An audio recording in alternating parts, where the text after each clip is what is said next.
Please take your seats quickly, ladies Hi guys, and welcome to 1 Minute Tennis. Today I want to talk to you about the serve return. I want to talk to you about where and when to return the serve from, and how to make sure that you're aggressive without being too aggressive, that you're unpredictable without taking too many risks. Here's today's session. Now, the first thing is the contact point with the ball. And the contact point with the ball wants to be as often as possible at waist height. Now, obviously on return, we're out of control. If you're playing against a good server, then you're really out of control. But statistically, the most important factor is that the contact point is around waist height. Even on the ATP Tour, where the serve dominates more than anything else in tennis, then if the receiver makes contact around the waist height level, then their returning percentage goes up dramatically. So we want to focus on waist height contact. Now, that doesn't mean we have to all become super athletes, but what it does mean is we can use logic and we can use planning. So have a look at your opponent's serve, and when it goes in, have a look at where it's traveling past the baseline through waist height. I mean, is it 1 meter behind the baseline, 2 meters behind the baseline? It's a big serve. Is it inside the baseline? Wherever it is, then that's your position for return. And that means that you wait one big step behind that position, so that on return of serve position, you can step in and find the ball at waist height.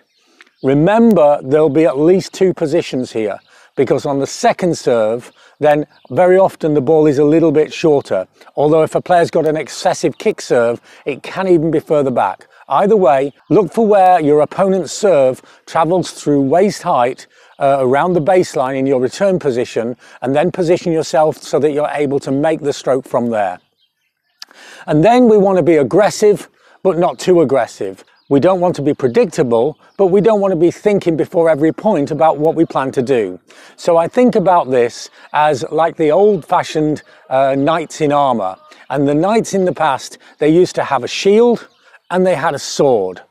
Now you decide which side is your shield and which side is your sword for each point. So I'm going into, let's say, the first point of the match. I'm on the deuce court, and I decide that my sword is going to be the backhand. And if it goes on my backhand, I'm going to take a swing at it. And my shield is going to be the forehand. And if it goes on my forehand, I'm going to defend it. On the next point, I might reverse it. I might say, okay, my forehand is going to be my sword and my backhand is going to be my shield.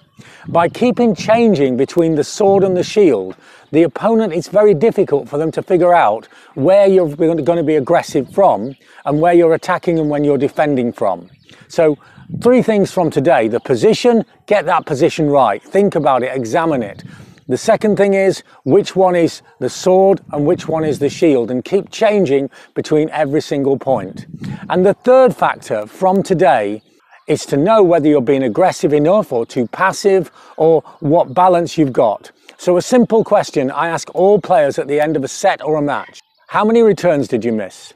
If you don't know how many returns you missed, then you can't judge and change your strategy within the match. If the answer is 0 and you're not winning easily, then you need to go for it more. But how many returns did you miss? This is a fundamental factor that you have to know when playing tournaments and playing competition tennis.